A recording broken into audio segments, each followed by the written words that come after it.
Okay, let's talk about Z-scores.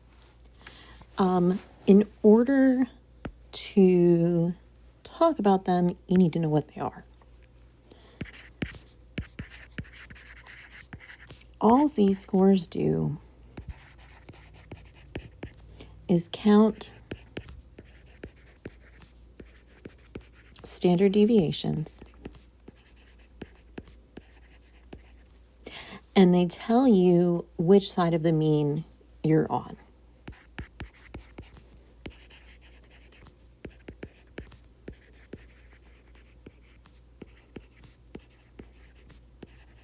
So they tell you if you're above or below average.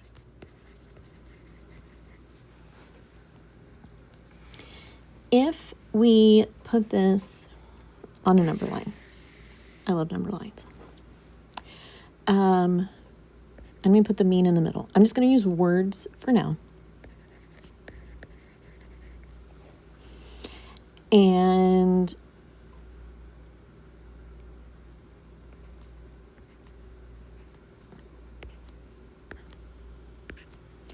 on our mean, we go out one standard deviation. So this would be the mean plus one standard deviation. This one would be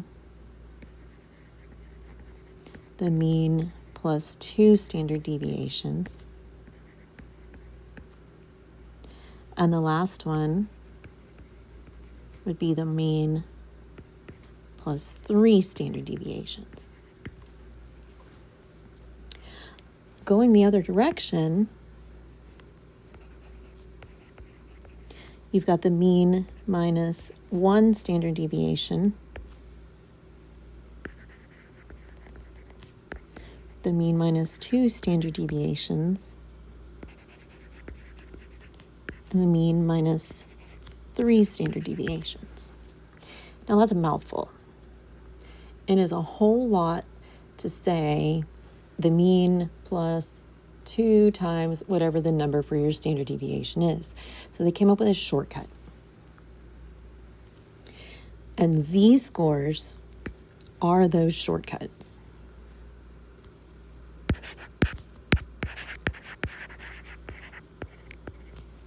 The Z-scores count the standard deviations.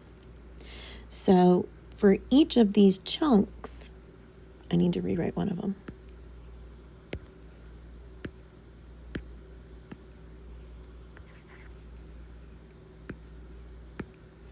For this very first line, we have minus 3 standard deviations. So that has a Z-score, that spot has a Z-score of -3. Next, we subtracted 2 standard deviations. So it has a Z-score of -2. Subtracting 1 standard deviation means you have a Z-score of -1. At the mean, we have 0 standard deviations. We're standing on the middle, the mean. So it has a Z-score of 0. And anything with a value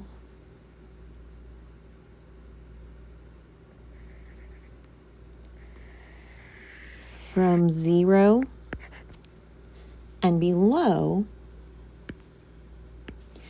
is considered below average.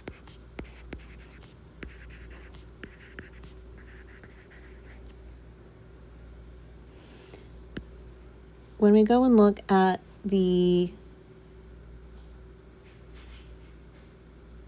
other side, my brain went blank for a second. When we add 1 standard deviation, that changes our Z-scores to a +1 and a +2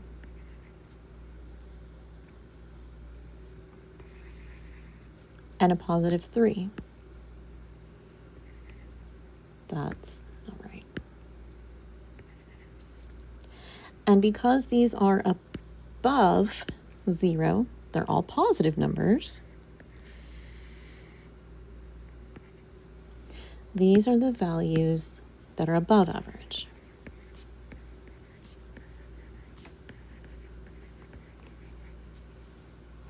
Now, why do we need Z-scores? Z-scores let us compare things that aren't related. So I think the example in your book or in the notes uses the weight of a newborn and the temperature of an adult male, or maybe it's just an adult. And it says which one of these is more unusual, the weight of the baby or the temperature of the male.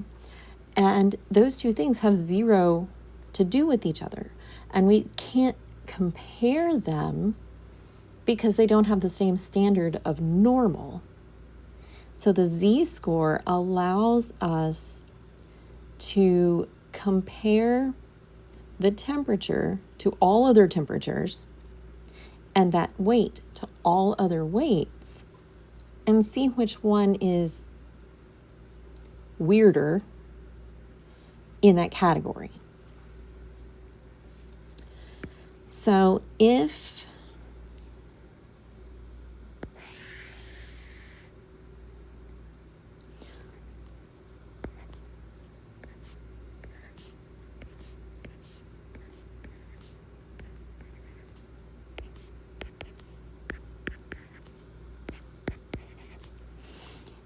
you calculate two Z-scores, and the first one is a 2.4,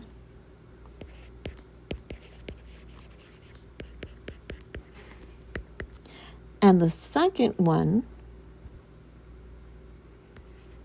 is just 2. So 2.4 would be about right here. And the second one is right on 2. That means that whatever value this Z-score of 2.4 is representing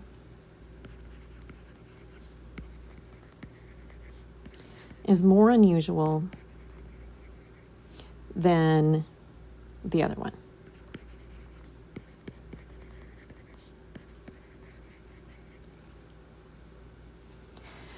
Now, how do we get these Z-scores? To get a Z-score, regardless of whether you were using a population or a sample, you look at the data value minus the mean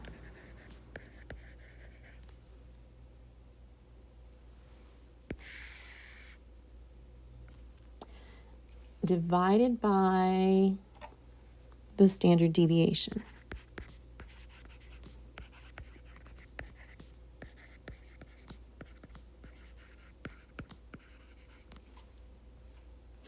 Regardless of sample size or population or whether we're actually using a sample, it's the same thing. It's the data value minus the mean divided by the standard deviation. So let's say you have a set, maybe it's heights. Let me get some decent data in here.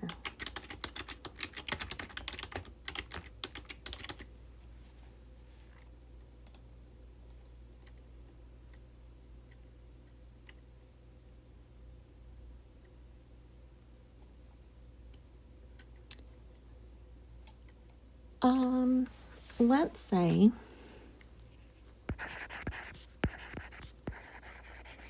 the average weight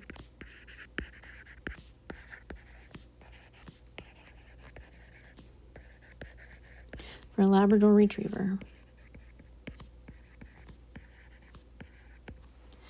is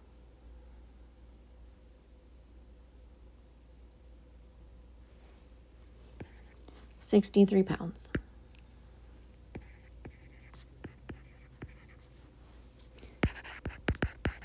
With a standard deviation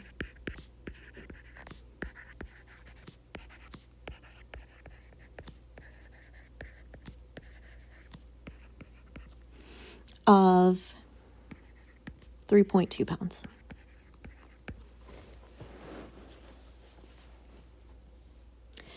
And we have a Labrador Retriever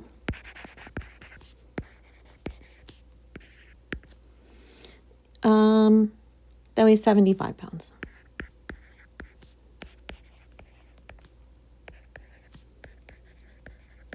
Is this unusual? Well, it's real easy to say, wow, that sounds like a really fat dog. But you can't prove it unless you have the numbers to back it up. So we can go look at the Z-score to help us answer the question. So we're going to calculate the Z-score. So we're going to take the data value in question. So we have a 75-pound dog. We're going to subtract the average weight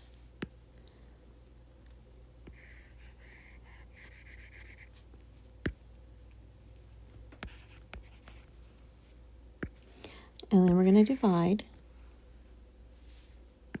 by the standard deviation.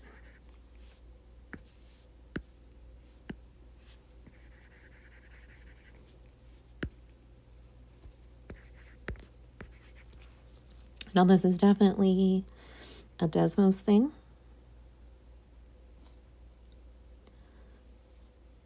So I'm going to come over here and I'm going to do 75 minus 63 divided by 3.2. And I get 3.75. Now this is a Z-score.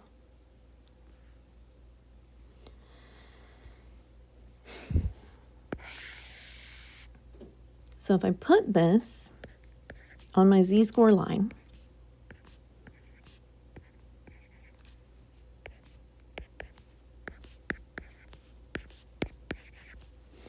what this means is that this dog is going to show up 3.75 standard deviations away from the mean.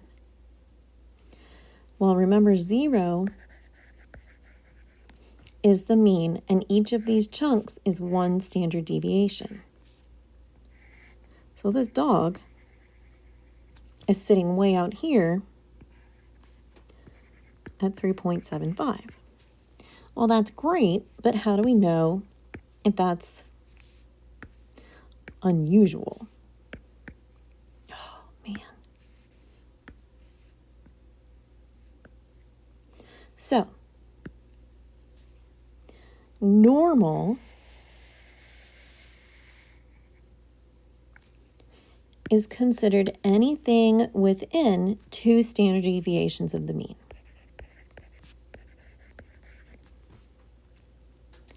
This is the mean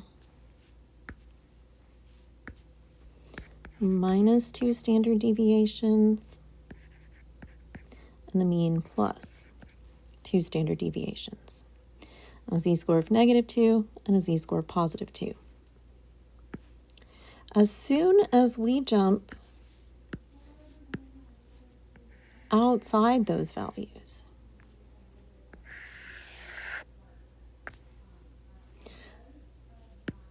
on the negative end, this is unusually large, or unusually small, sorry.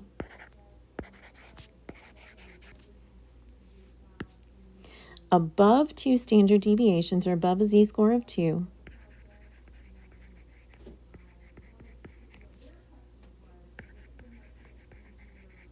would become unusually large. So with that information, we can absolutely say that this Labrador Retriever, who weighs 75 pounds, is abnormally large for the data we have. Now, this definitely relates to the empirical rule.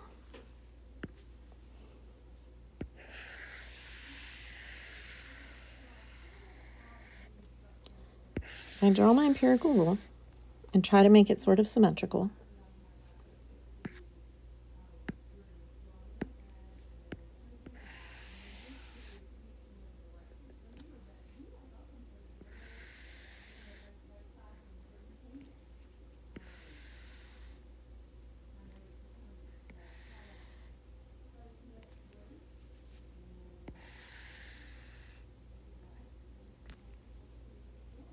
This is not beautiful.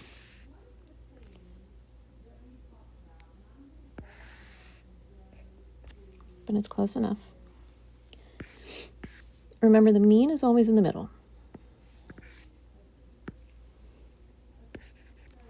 So we're going to put the mean in the middle.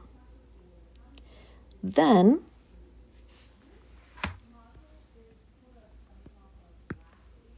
we get the mean plus 1 standard deviation plus 2 standard deviations plus 3 standard deviations. Then we go backwards. So we subtract 1 standard deviation, 2 standard deviations, and the mean minus 3 standard deviations. So then, based on those standard deviations, we can add in our z-scores. We have a standard deviation, 3 below means we have a z-score of -3, and then -2 and -1. The mean has a z-score of 0 because it's 0 units away from itself.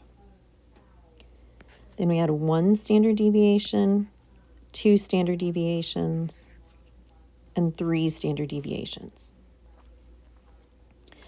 Combining this with the empirical rule,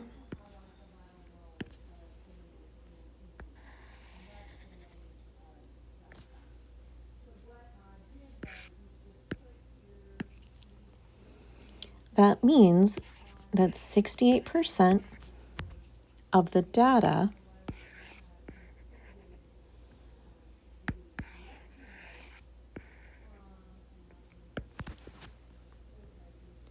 lies within 1 standard deviation of the mean. That means 68% of the data lies between z-scores of -1 and 1.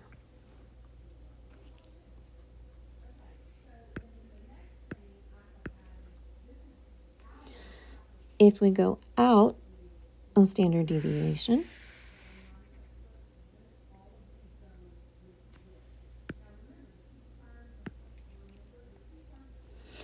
when we go out 2 standard deviations, that means 95%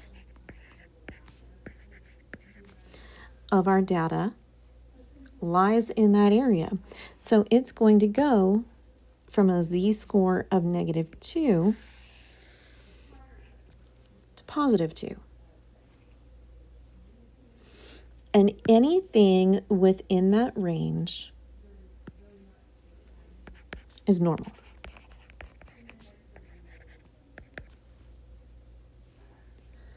When we get outside of that,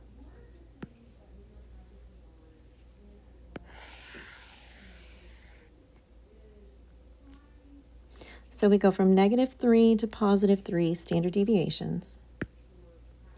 We're holding 99.7% of the data from our study. That means that 99.7% of the data has a z-score between -3 and 3. Now remember that now anything from 2 forward or -2 backward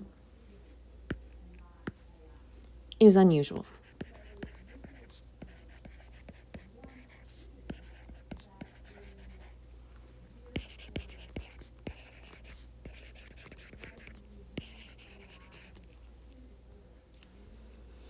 So I hope that helps solidify Z-scores a little bit. If it still doesn't, let me know and we will absolutely set up a Zoom.